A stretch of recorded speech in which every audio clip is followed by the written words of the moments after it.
Welcome back to the podcast. I'm Kristin Phillips-Hill, and today we are talking about women's sports, fairness, and the future of female athletes, because right now we're at a turning point. What happens when the opportunities that women fought for are at risk? When female athletes who train their entire lives find themselves outmatched in their own category? So I am so thrilled to be joined here today by Paula Scanlan, former NCAA swimmer at the University of Pennsylvania, someone who has lived this reality, and she chose to speak up even when it wasn't easy. So Paula, welcome. Thank you so much for having me on. Well, Paula, I want to start with a simple but I think really important question. If you could go back to your very first day as a collegiate athlete and warn yourself about what was coming, what would you say? Oh my gosh. I feel like I would tell myself, to always stay strong in what you believe in. I think that's really what this whole thing came down to. It wasn't even necessarily about the fairness or being uncomfortable or feeling unsafe. It was really about feeling courage to just say what you believe and what you know to be true and what you know to be the truth. And I think I would have just given myself a few words of encouragement about that and just know that it is worth it and that speaking up and telling the truth and standing by on what you believe in is always worth it. I really appreciate hearing that. I think people see this issue as headlines or hashtags or policy debates. But for female athletes, it's really deeply personal. It's about identity, it's about purpose. And when fairness in sports disappears, so does hope. Definitely, and I think that the biggest thing I saw, not even just for myself, but for those around me, it was a lot of us felt like there was no hope. We felt like there was nothing we can do. Our administration told us that we were the problem, told us that there was nothing we could do about it. And for a lot of people, the easier thing to do was to just give up and to say, well, there's nothing I can do about it, so I might as well not be upset about it. And that's actually when you need to fight harder. And not just for this issue, but for all issues, that's what I encourage everyone to do. It's when you feel like it's time to give up, that actually means it's time to try harder and fight harder and just work harder at it. And again, that's really how I got to where I am. It was just, I knew something was wrong and I couldn't stay quiet about it. And I spoke up, and so many other female athletes have now spoken up as well. And it's really been because of all of our work collectively and partners like you and other legislators that we've been able to make the progress we have. We're not done yet, but we've made so much progress even in a couple of years talking about this issue. I think for me as a policymaker, as someone who was a high school athlete, who raised a daughter who's an athlete, it's heartbreaking. And I think we've said this before, it isn't about the medals. It's about the message that we are sending to young girls. What I appreciate about what you have said is you are sending a really strong message of hope. Be strong. Stand clear in your convictions and never give up. So let me ask this. If you were sitting across from someone who says, this doesn't affect me, why should I care? How would you respond? Well, that's the thing about this issue is so many people have said, well, I'm not an athlete, so this doesn't affect me. Why can't you just let people live their lives? It doesn't harm you. I will say this issue affects everyone because either you are a woman or you know a woman. You have a woman in your life. This issue is so much further than just fairness in sports and competition and what you see on the podium. The images a lot of people see from this issue, and probably the most famous one is really Leah Thomas on that NCAA podium next to the female athletes. What's not pictured in that photo is the athlete who placed 9th in the morning, who was denied the opportunity to compete in the finals and stand on that podium. And what's not pictured is the athlete who placed 17th that was denied the opportunity to even compete at all. There's a swimmer at Virginia Tech, Reka. She placed 17th in her event and was denied the opportunity to score points, to be an All-American, and to compete in finals because of Leah Thomas. And she was nowhere to be seen on the podium because she was denied the opportunity to compete altogether.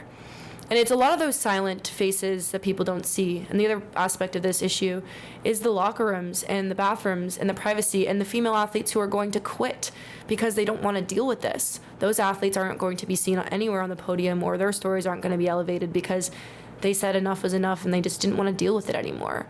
And so really, truly, this issue affects all women. All women should care about it, and all men should care about it too, because again, everyone has a woman in their life.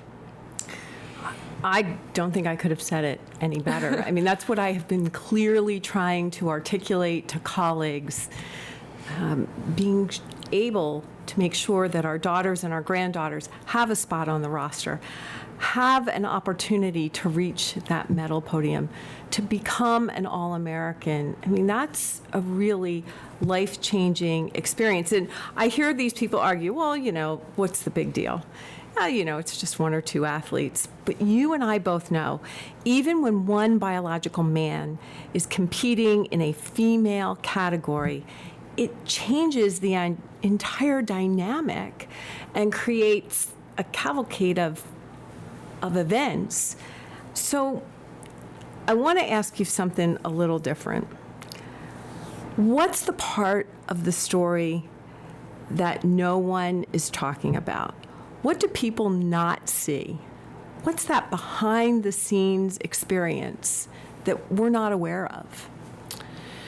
I think that the biggest thing I saw with this issue was really how we got here, and we got here because so many people have stayed silent about this. I mean, I think even now, looking forward to where we are in 2025, we've made a lot of change, but what people didn't see back then is how many people agreed that this was wrong and still stood by it. And I think that that's really damaging. Again, I have so many teammates that were on the team with me that believed what I believed, that have the same opinions as me, and yet they chose to stay quiet and pretend to be supportive of it. People who do that are part of the problem. And I think that that's why it's so important that you say what you believe, that you stand up for what you believe in. And if you know that it's wrong, you say something. And that doesn't just go for this issue, that really goes for everything. And that's, I think, how we got to where we are. Again, so many people that just knew that it was the wrong thing but stayed quiet. And the adults in the room, coaches and administrators at the NCAA, and even Democrat politicians that know that this is wrong. I can't tell you how many people come up to us and say, well, I agree with you, but please don't tell anyone that I think this. Or professional athletes that also agree and are afraid to lose sponsors and don't want to speak out against this. I mean, that's, again, really how we got to where we are. And it's time to speak up. I mean, there's really nothing else to be said about it. You have to speak up or you're part of the problem. Well, I think that's exactly why we introduced Senate Bill 9, the Fairness in Women's Sports Act, because this legislation is about safeguarding opportunities. It's about ensuring that girls and women can compete on a fair playing field, or in your case, you can compete fairly in a pool without being sidelined by policies that ignore biology. I was a PIAA certified swim official. And I remember a woman who had been the state rules interpreter for over 40 years.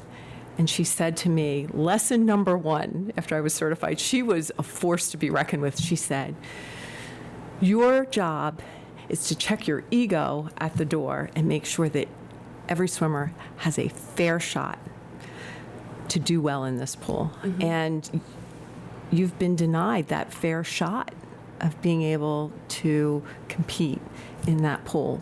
Now, some critics have said that this bill is unnecessary or even mean-spirited. What do you say to that?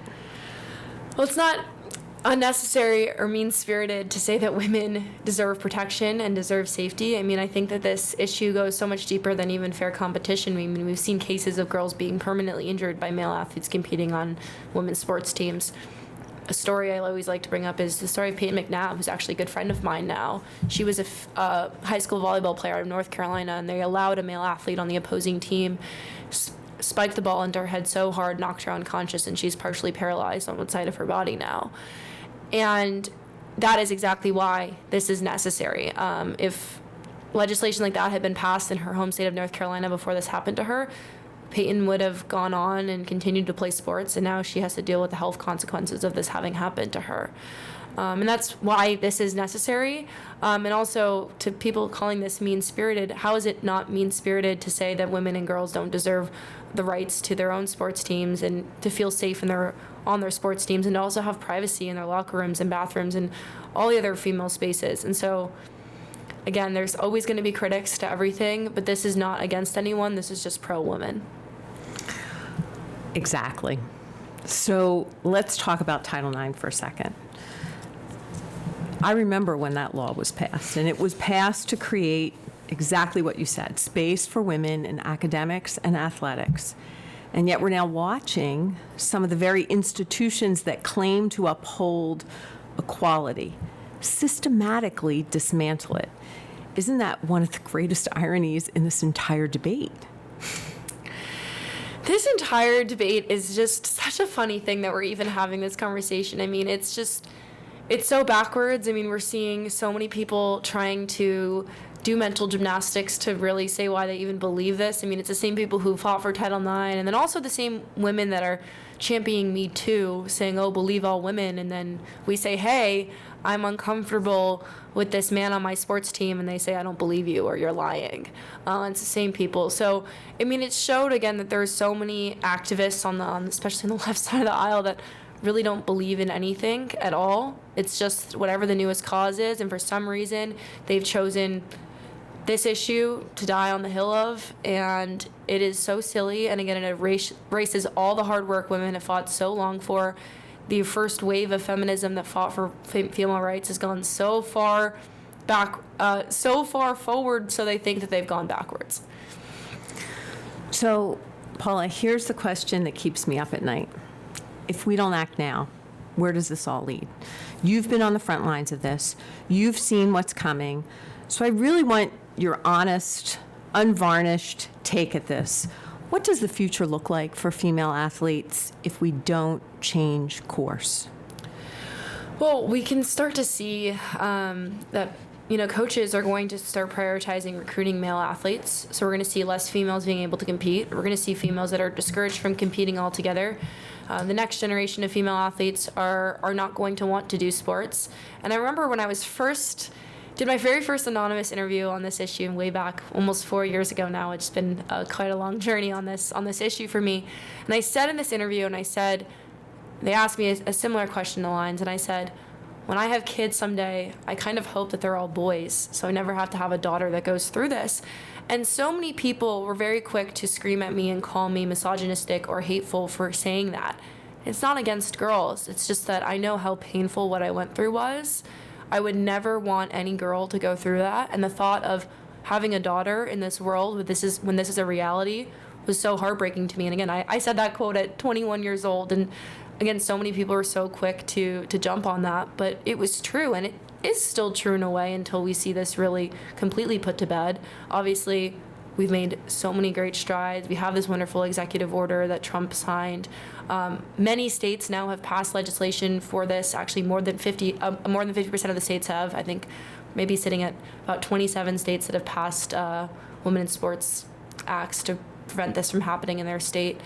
So there is hope, and we've done so much work. And even since I said that quote, I mean, so much has happened with this issue. But we have to do this. We have to do this for girls. And I know the reason I chose to fight so hard for this is I know what it was like for me as a young girl and how much sports did for me.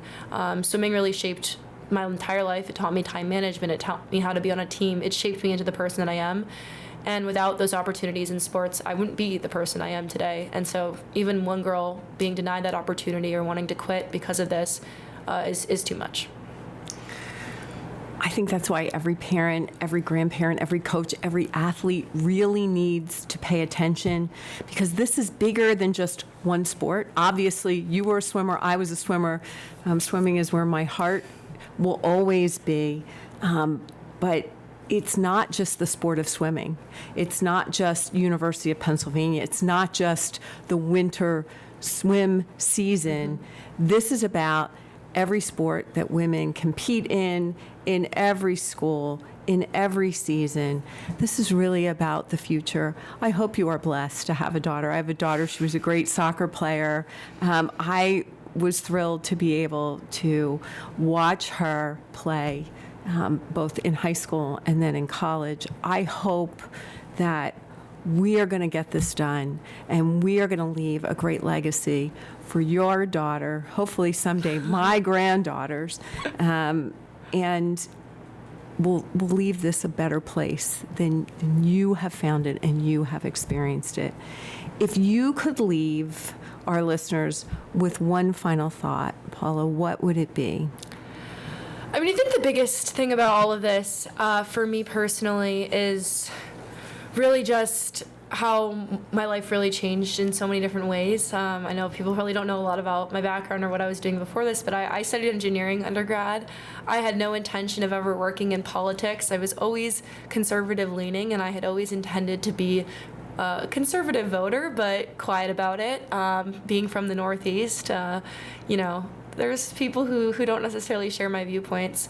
But really knowing that God put me where he did for a reason, and just having the opportunity to make change and to fight for people. And this all started, though, from standing up for what I believe in. And so if I have anything I would tell any listener, especially people who are younger or in college, don't be afraid to stand up for what you believe in. Don't be afraid to go where God is calling you to go, and don't be afraid to be yourself. And if there's anyone who doesn't like you or doesn't share your opinion or doesn't want to be your friend for what you believe in, you are honestly better off without people like that in your life, because you will meet so many more great people that do support you for who you are. And that was a lesson that I learned, early in my 20s, and it was challenging at first, but truly, I couldn't be more grateful to all the things that have happened and all the people that I've met, and being where I am because I know that I stood by what I believed in. So really just make sure you be vocal and you stand true to your beliefs and you stay true to who you are. Oh, it has been such an honor to have you on this podcast. Thank you for your courage. Thank you for standing up in a moment when, quite honestly, it would have been so much easier to just stay quiet.